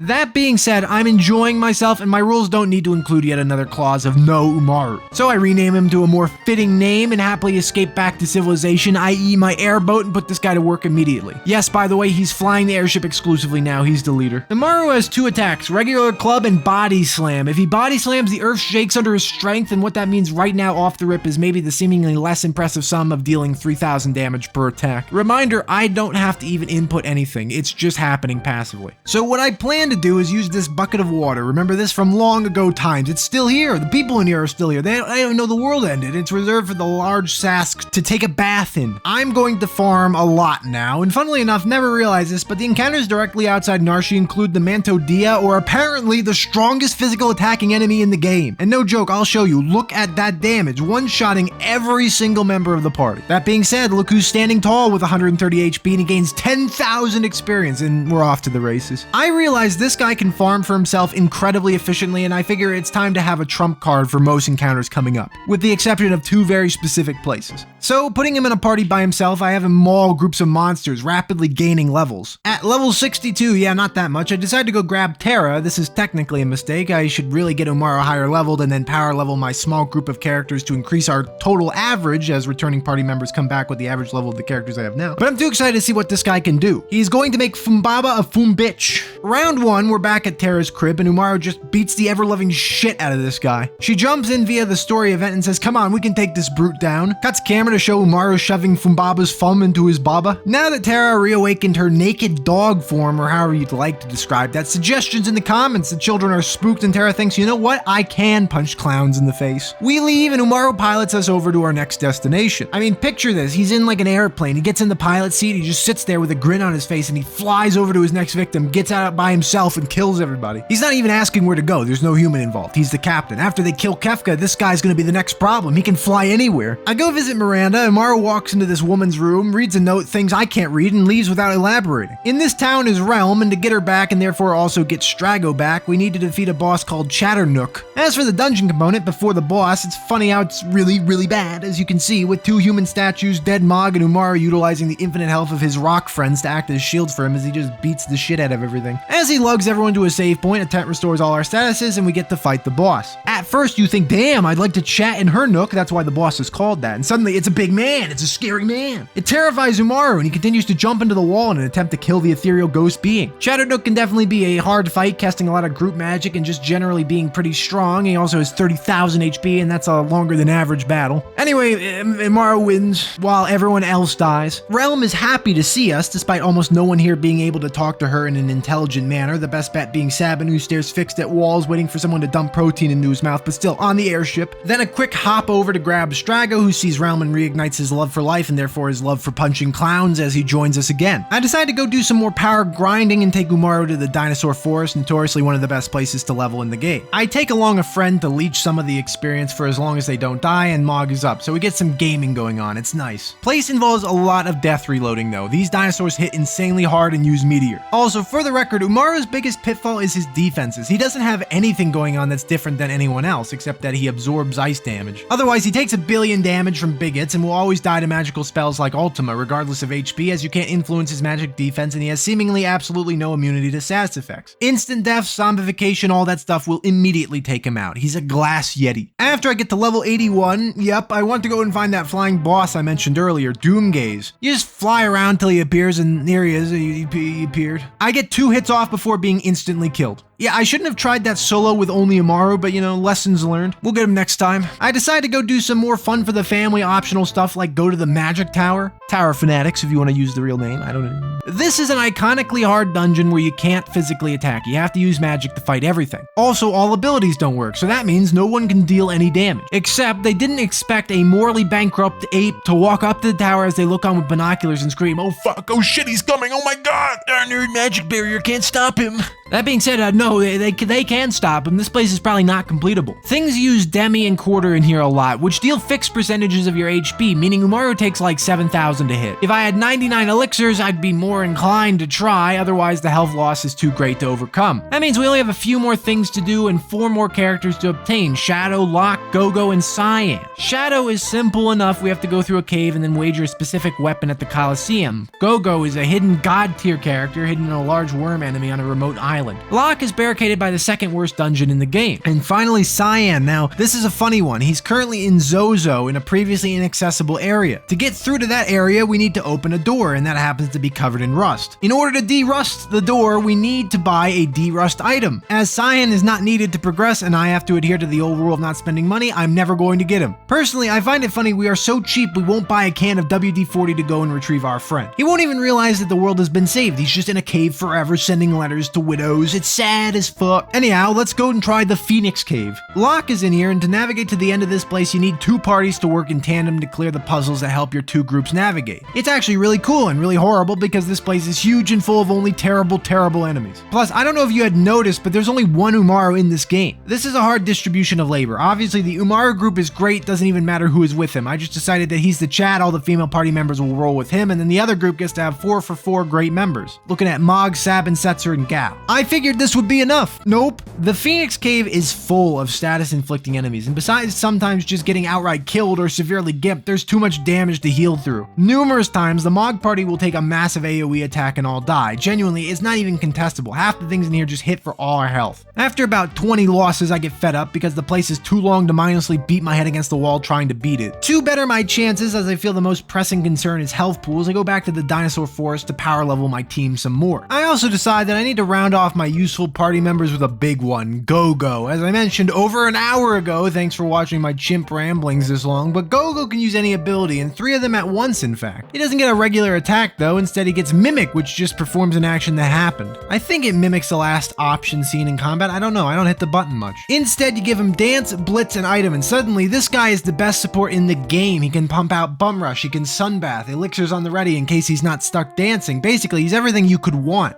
And to that end, you might wonder why we don't just take his cloaked ass and go over to Kefka's Tower, the final dungeon of the game, now that we have all the useful party members. And the reason for that is not only would we be so heinously fucked because our current non-Umaro strength is terrible, but also because you need 12 characters to fully round out your offense. 3 groups of 4, meaning we only have 2 spare characters we won't bring. For us, that's Cyan and Edgar, 1 because we can never get Cyan, and 2 because Edgar happens to be the lowest level among the characters that do nothing. We could of course skip getting Locke back, but there's 2 reasons. He's good. A, he can steal, but Go-Go can steal, so you're right, that's not necessary, pointless to get him back. But also B, well, he's a good character, and also it makes us do the Phoenix Cave, which is good for content, very difficult. I go and try the cave again with a newly formed party, and nope, still hard, still dying way too fast, back to grinding. Every time I fail this like 10 times in a row, I go and do something else, and at this time, it's Recruit Shadow. He's fairly simple to get at this stage. All you gotta do is go to a cave on the Veldt and then listen to some stuff, and he's here again. The dungeon could be done a while ago, so it's no skin off my nose, it's no hair off Umaro's ass. Then more grinding, more fun. Then we're back to the Phoenix Cave at our currently most powerful. I'm gonna skim over this, but add a ton of failures to the counter and know that I hated everything about this dungeon. I don't even want to show the footage, I'm depressed looking at it. Also, good time to mention there's 8 optional dragon bosses, and the one in here I had to fight several times too, and you know, if they're in my way, I'll fight them to show them off. They kind of count as super bosses, but they're so easy that I'm not interested. I defeat it with literally just Umaru hitting it for 10,000 damage around. Have like 8 recordings of that too. Oh yeah, I suppose I should mention he's now level 99 and he hits for the damage cap almost every attack, so you know. Alright, once you grind your way to the end of the cave, Locke rejoins, you do some cutscenes, and now we have the full party minus 1 guy, I'm sorry about that. That leaves only 2 things to do. First, going to Gao's dad's home and having a sad, tender-hearted moment that's only slightly off-put by Gao's companions in the scene, including a guy in a chicken outfit and a fucking ape. And the second thing we've got to do is complete the final dungeon of the game. Believe me, we have saved the absolute worst for last.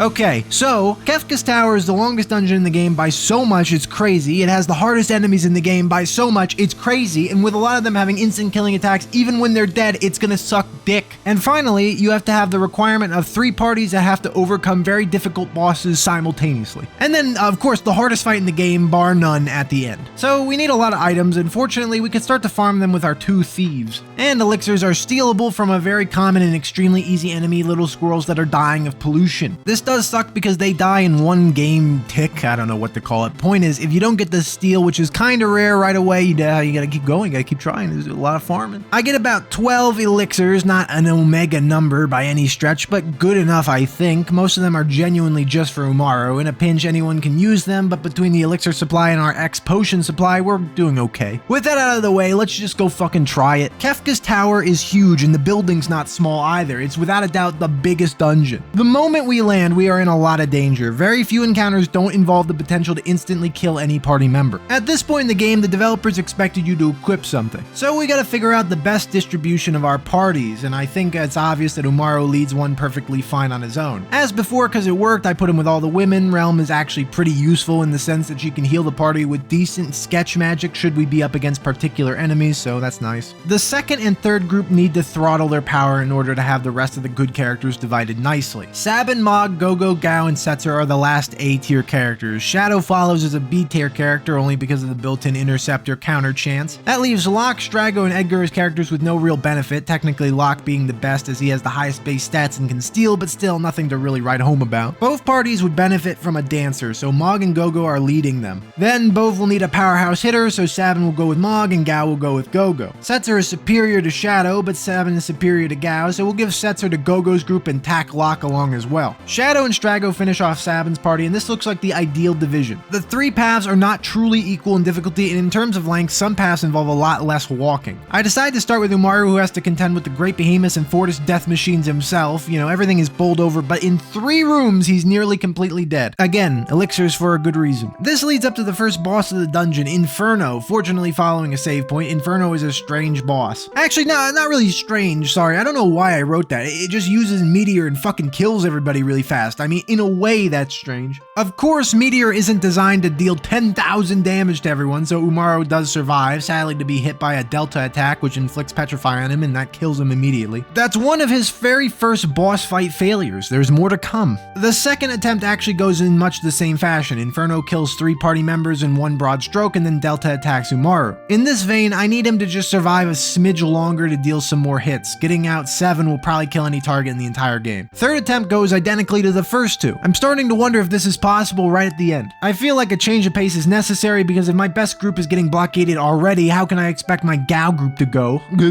I decide a good idea is to reorient with absolutely no intent to clear the dungeon, but just to get my absolute best team over to Inferno with Gogo, Mog, Sabin joining Umaru. Things stay dead, so technically this can be done to clear all the bosses and then you go through without having any difficulty, but at one point I do want my 3 teams to succeed because backtracking a single group through all 3 sections of the bosses at the very end would be tedious. This party is definitely great though, capable of dealing tons of damage, having AoE healing, all that. Good time to mention though, a standard enemy of the Malboro inflicts a lot of status ailments frequently, and I'm getting so low on remedies and green cherries that we're gonna have to leave and farm those items as well. Just gotta get through Inferno first, you know, blow his butt apart. With a full party of non-bowling pins, he dies, but not before petrifying Mog, so as before, no one is safe. Since we're here, might as well check out the upcoming attractions. On recollection of the footage, I don't actually bother repairing Mog for some reason. I don't know what I'm doing, and it's kind of strange. I could be fixing it. I must be a total dickhead. Why are you watching a video from a total dickhead? It defies logic. Well, without Mog, we reach the Bone Dragon, and actually this one is really hard. Mostly because it almost instantly kills Umaru. His death wasn't long, it wasn't prolonged, all it does is elongate my playtime. I Phoenix down Umaru though, and he gets right back to it, dealing max damage per swing. Then a random encounter kills me moments after. This enemy will be mentioned again, keep in mind this samurai looking guy. And noticing that this video is insanely dementedly vilely long, I will spare you excessive details. Let me just bump up that counter and yep, okay, good, nice. That's actually how much it was. This is some of the worst shit I've ever seen, and I've seen Final Fantasy V played in a very, very specific, fun way. Just the absolute ball sucking of the samurai enemy who just dies and casts You Also Die, the ninja who hits the entire party for 1 billion, the behemoths with 20,000 HP, status effects, and then yeah, okay, here we talk about the bosses, if we can even survive the random encounters. I have hours of footage just getting to the position where these things are. Atma, this guy is comical. He's scary as hell, huge demon beast, cool speech, and he instantly murders all the women again. And then there's Umaru, and he just Chad walks all over this guy and gives us a save point for killing him. Unfortunately, despite there being these paths that give me in the middle of the dungeon save points, some of my teams are not good despite my best efforts. For example, Gao has fallen off somewhat. Doing around 2,000 damage a hit is honestly mediocre, and that's with Cat Scratch, just a regular chance for a normal hit, and he's doing far less impressive damage. Setzer, while okay at hitting everything, is so unpredictable it's just whatever. Sure, he can get a random summon or X-bomb, but usually it's Lagomorph, while kecking all the way to the bank with my slot roll. Real fans know why I said that. I mean, maybe not why I said that, just where it's from. It's been almost 2 hours. This is the deepest you've seen my brain. Things are gonna get funky from here on. I decide it's time for the power grinding montage. We haven't even gotten to Kefka, and we've died hundreds of times. I want to feel more confident. It's Dino Forest again, so in order to become shredded, we must be shredded, like honestly several hundred times again. It's also now that I go and farm an enemy who has remedy on their steel table. This gives me a way to completely ensure I am never unable to cure a given ailment. With the farming, I have increased my main team's level by 5 to 10 each, which sounds unimpressive, but farming in this fashion makes that monumental, and we head back to Kefka's tower again. The walks are becoming easier, albeit still terrible because of the enemies casting death when they die, so it's not like we're cruising. We still haven't even reached the 3 statue bosses. The main crux of the dungeon is getting all 3 teams to this pressure plate doorway area, but I would frequently get 1 or even 2 groups all the way there and some super enemy would come out and kill me. me. After an excessive long endeavor, we do get all 12 characters up to the door, just so a Scullion can come around and literally kill everybody. That is a random encounter. I don't know what Scullion. So really, back again and again and again, and I start thinking we need to just get everyone to 99. We don't, at least not yet, and finally get everyone to the door, push the anvils to compress the pressure plates and get everyone inside the building proper. Blah, blah, blah, blah, blah, blah. It's Sabin's team's turn to fight another boss, the Guardian. At this point, the concept that these people are going to punch a Mobile Suit Gundam to death with their bare fists is getting absurd. The Guardian starts off slow before initializing a battle plan, and I don't know if it's random, but it picks Ultros, and a casual 2,000 damage to the entire party really sucks. Fortunately, he never does that again, and Sabin does 99% of the work and bum rushes 10 times to win. After this is a Who Boy moment. The first statue battle, Poltergeist, we're fucked. In 2 rounds, this thing has killed my entire party. I am actually baffled by the magic power it possesses. Basically, it has the potential to just stop and instantly kill a target, and that's just programmed as kill something, ignoring that its single target fire through will also just kill something. If you've ever wanted to see imbalanced, unfair boss fights, just watch a few of these attempts. Poltergeist also happens to have 58,000 HP, being one of the healthiest things in the game. The saving grace, of course, is a save point being right before the boss, something we will spam abuse over and over again. What I find works is this clown strategy, as typically healing with Mog and dealing damage is not going to do anything. I've picked up a few items called Super Balls up to this point. The item deals a random amount of damage from like 500 to 10,000 per use. So yeah, as Sabin dealing 7,000 per bum rush, the others just throw balls. It's designed for me to succeed with this. And yeah, it'll do it. The war of absolutely fiendish oh god no aggression results in a win. Mog and Sabin stand tall and move into the next room with a save point, tent up and are prepped to enter the final boss. Next is Umaru's turn, and as you can see, his group isn't doing so well. He is slated to fight Doom, and again, with over 50,000 HP, it's a battle of titans. Fortunately, he casts a lot of ice magic which just heals Umaru. Sadly, he also casts painful magic spells which kills Umaru. This fight takes a few ape attempts where I don't even bother healing the party before trying. I don't know why, actually. And then I make the mistake of sketching with Realm, and look at that, I lost my save file. I'm just kidding. So, unfortunately, I actually could have. Even on these final bosses, it does this. I don't know why they don't test it. It's an easy fight once I heal up my sponges to give Umaru more time to kill. Finally, it's Goddess, the fight I'm most concerned about. Goddess is the most memorable fight of the 3 statues in my opinion, and she is just basically a hyper mage. She casts things to lock your team down, has heavy hitting group spells, and fortunately it can only hit 2 party members at a time, so it gives me more of a chance to attrition her. And finally, Gao is actually pumping massive damage out, dealing 6,000 per cat scratch while Go-Go bum rushes. It's just a fiesta of damage. I save the game one last time, and then it's time for the most RNG worst thing I've ever seen, definitely the hardest final boss across all these challenges I've done. A fucking clown man.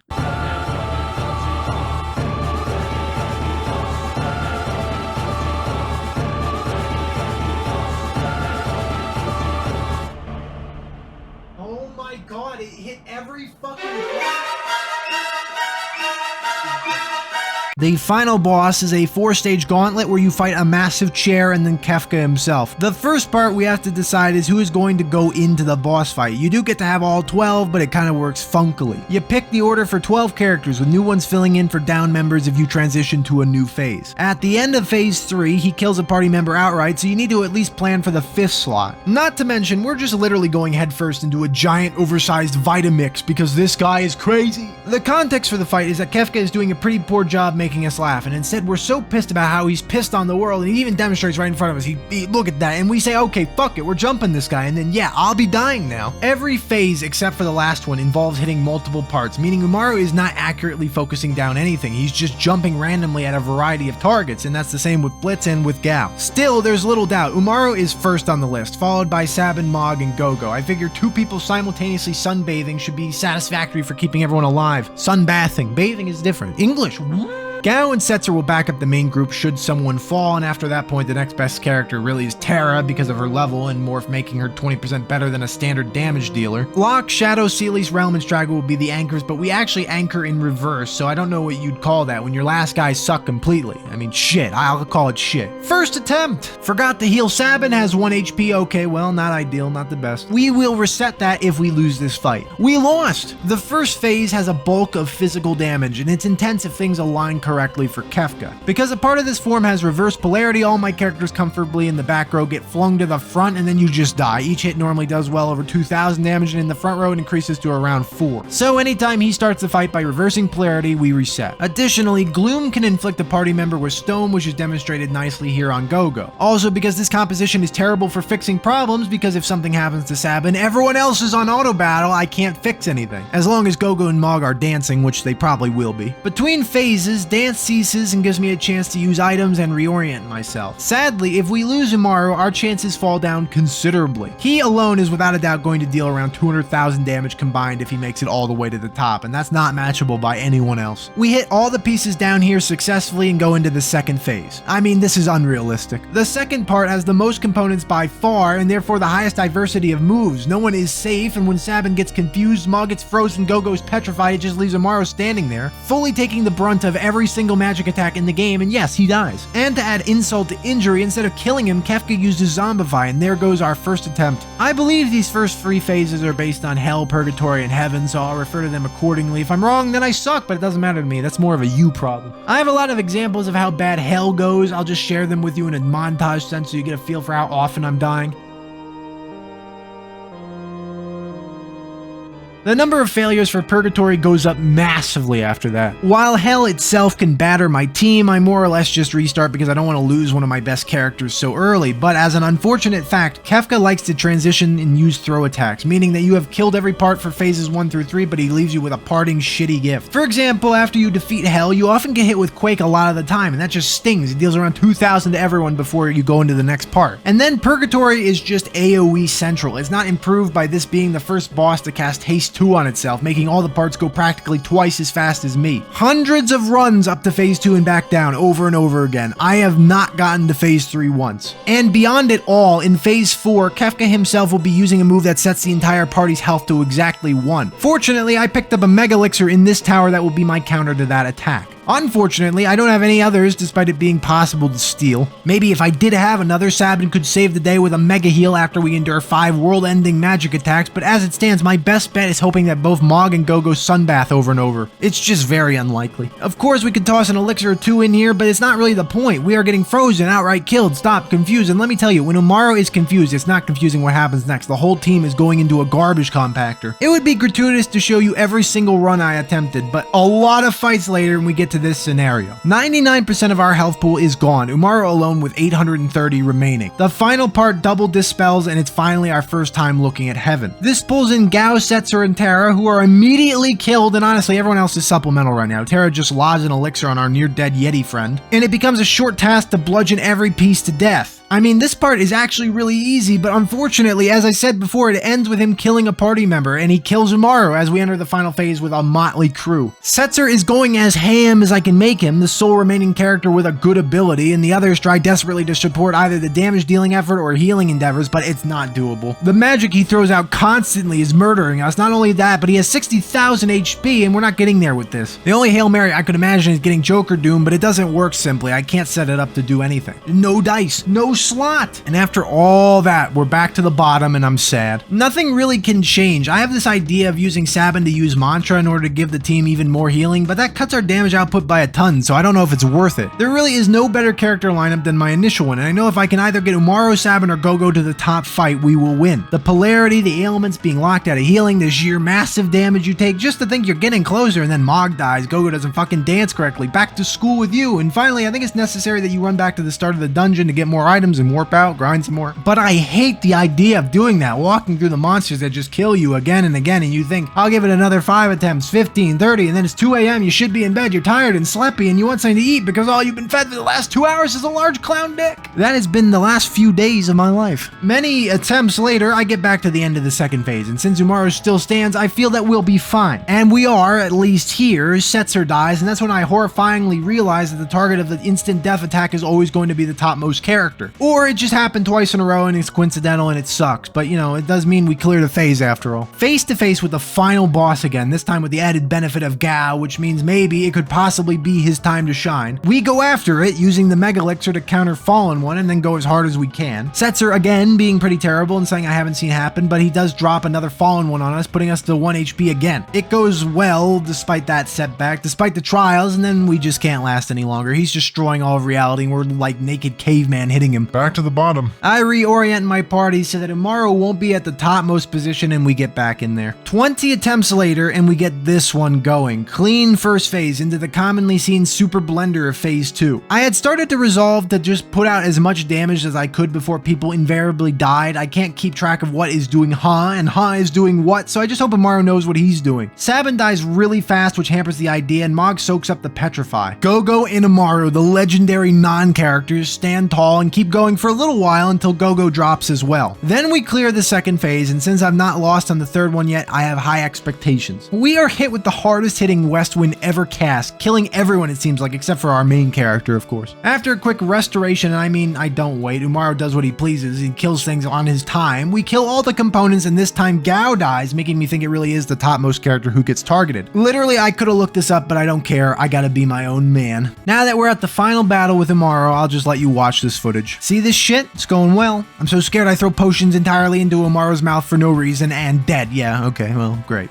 So that was Final Fantasy VI, and I think, as far as I can see, the worst way to ever play the game. As I let the ending footage just shoot on by with Cyan's face because he was never found again, look at that. I've never even seen this. Let's talk about what could have been added, or I suppose removed from our already small allowances. Items could be turned off, but I genuinely think they're necessary. So many fights needed one or even several elixirs, and with Magicite being there, restorative items, Phoenix Downs, and just there's no way to be like throttling our levels and not using items and enduring with our healing output. Items have to stay, but how about all abilities? I think this shit is impossible. Gao suddenly doesn't even exist. Sabin is just as bad as everyone else. No healing, no real damage output anywhere. The truth is, besides Umaru, who would still be the same character, Shadow would be the second best one. There is a mechanic I have never mentioned once in this run called desperation attacks, where if the fight has gone on for at least 26 seconds and you have a character who is nearly dead, as in they're on their knees or whatever, they have a 10% chance on regular attack to do their desperation attack. They basically are like a free bum rush at best. They deal like 3,500 damage the few times I saw them. So yeah, of course, that's cool, but there's no way in shit you'd ever be able to reliably get them to happen, especially because the character has to be nearly dead to do it. And then as far as I could see, there's only two other things I could do to make the game harder. I could turn off using a full party, meaning that at every stage in the game, I'd have to use one person pretty much. Not only is that just not happening with restricted HP growth, I don't think it works with totally open levels anyway. I mean, at 99, you could probably do a lot of the game, but then you're gonna get brick walled at some point. I was curious about even just doing the final dungeon with that rule set, and I got Umaru, Sabin, and Gogo to level 99, and I sent each one into Kefka's Tower as a lone one-man party, and 90% of the time, we couldn't even clear the first screen. You just die, and especially die if you bump into those death throw samurai. Finally, I could also ban saving and save points and using the save points for tents and stuff, but no thanks, I'm good. Yeah, no, I'm fine. I'm having a good day. I don't gotta ruin it.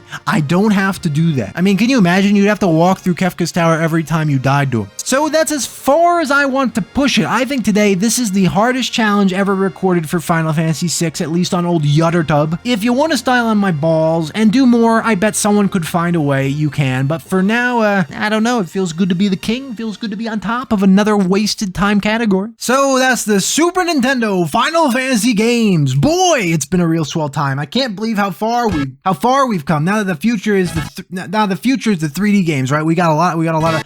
We're gonna have to come up with some inventive new challenges, but I'm excited to move on. Come on, are you fucking kidding me? Please stop, slow it down, slow the fucking game down, Dude, there's no fucking way he hits that hard. Oh my fucking god, the video's never gonna come out.